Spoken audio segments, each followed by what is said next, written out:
on this tiny little Greek island in my tiny little studio. Welcome, welcome. So, I have thoughts on my friend who with the chronic fatigue syndrome, and she sent me an article yesterday from the New York Times.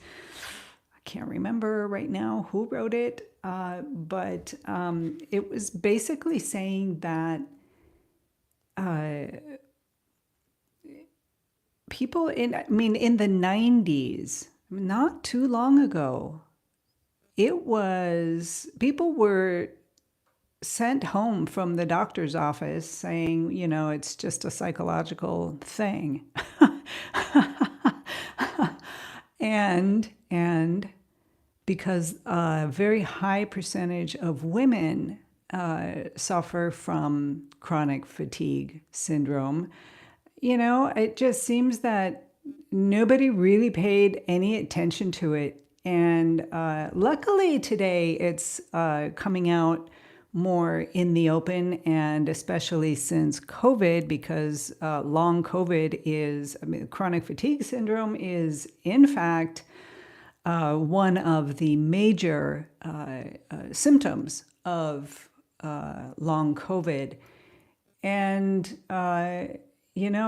the terrifying thing about that is that only about 5% of people actually recover. Sometimes people recover and they're perfectly fine, and then there they are again, back in the same situation, back not being able to hold a coffee cup and drink without their hands shaking. It is really something. So I am thinking about this whole situation and thinking about people who are not being acknowledged for their suffering, as if people want to have this type of thing, and I think because the majority were women, that, especially even in the 90s, that just drives me crazy. Even in the 90s, they're thinking, well, okay, no big deal. It reminds me of like the herpes virus that nearly everybody has. Nearly everybody has it, and nobody's paying any attention to it to give people some kind of relief. And so I'm thinking a lot about that, and thinking about, my friend's new universe is her room. Her room is her world. It's her universe. That is where she lives. That is everything that happens in her life is in her room, and very minimal, being able to go out. One of the things that's really interesting about this, and how easy it is for people to disregard it as something real, is that there are times when you are absolutely who you are, normal, and you have some level of energy, and so they just kind of washed it all into this psychological, behavioral thing until they figured out that, wait a minute, this really is something. And now with COVID, it is pretty popular. It's a real popular thing to have these days. So I'm thinking about this because I really try to understand and relate to what she's going through. And because it's not in my world, my universe is a different one, I'm trying to find things to help me connect. Now, what does this have to do with being in the studio and art? On a very broad level, it has to do with seeing differently, stepping beyond your reality, what you know and what you understand, to see a little bit further, a little bit deeper. And that, when you're able to do that, will come back to you into this whole creative pathway that we are living in. So it's a very, very broad, abstract kind of thought. So think of it up in the Notan area. And I'm connecting what my friend is going through, chronic fatigue syndrome, which is something that I mean, I knew it was out there, but never had any real experience with it. And I still don't have the experience of it.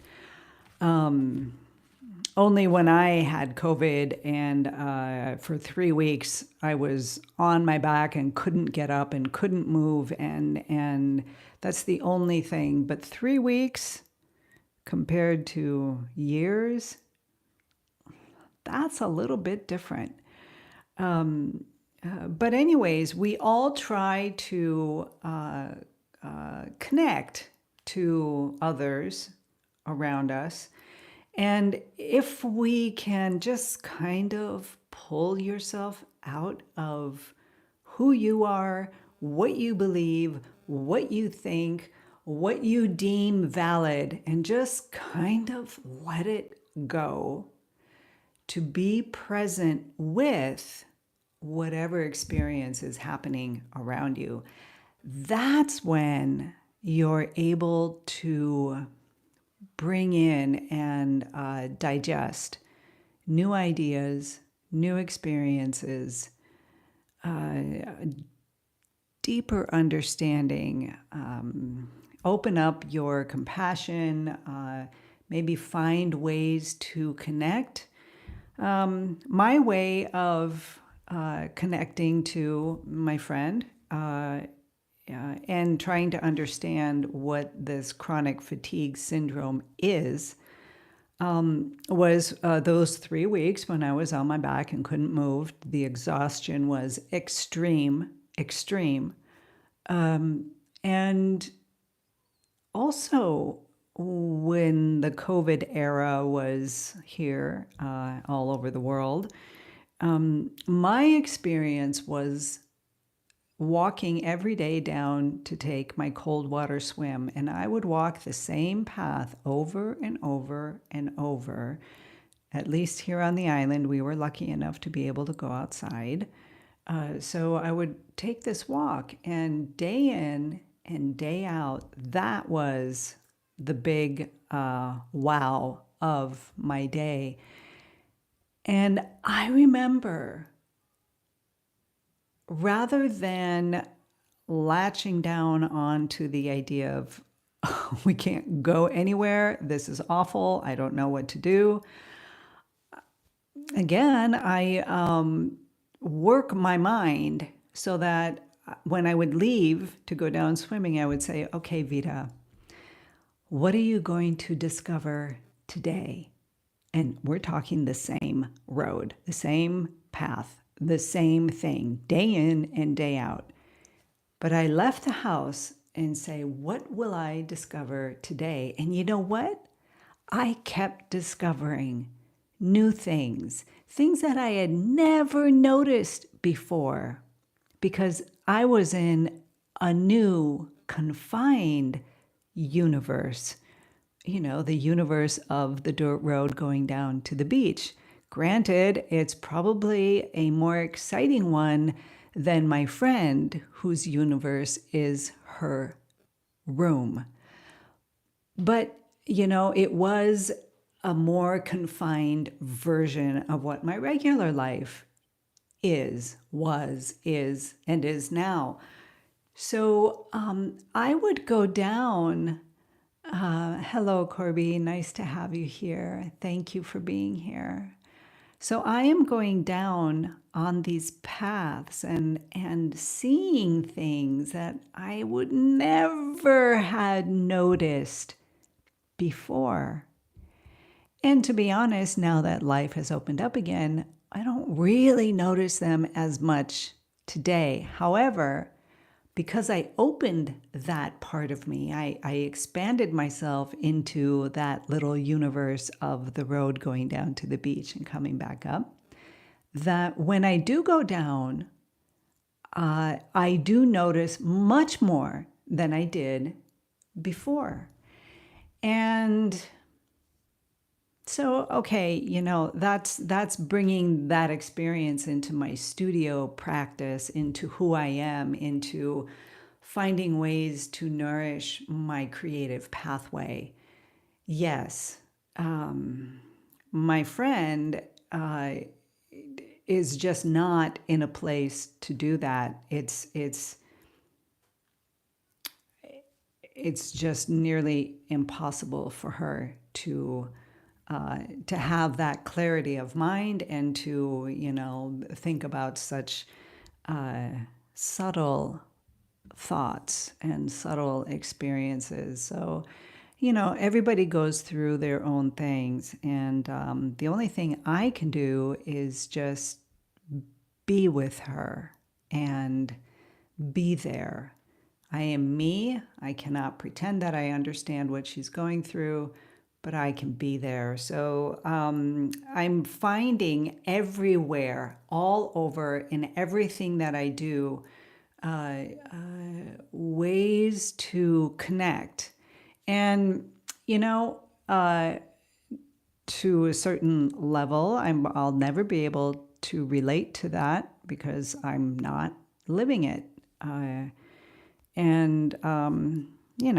We all go through that. We're all in that same kind of position. Somebody that we know is suffering in one way or another, and we're not really able to relate on a real deep level, on a truthful level.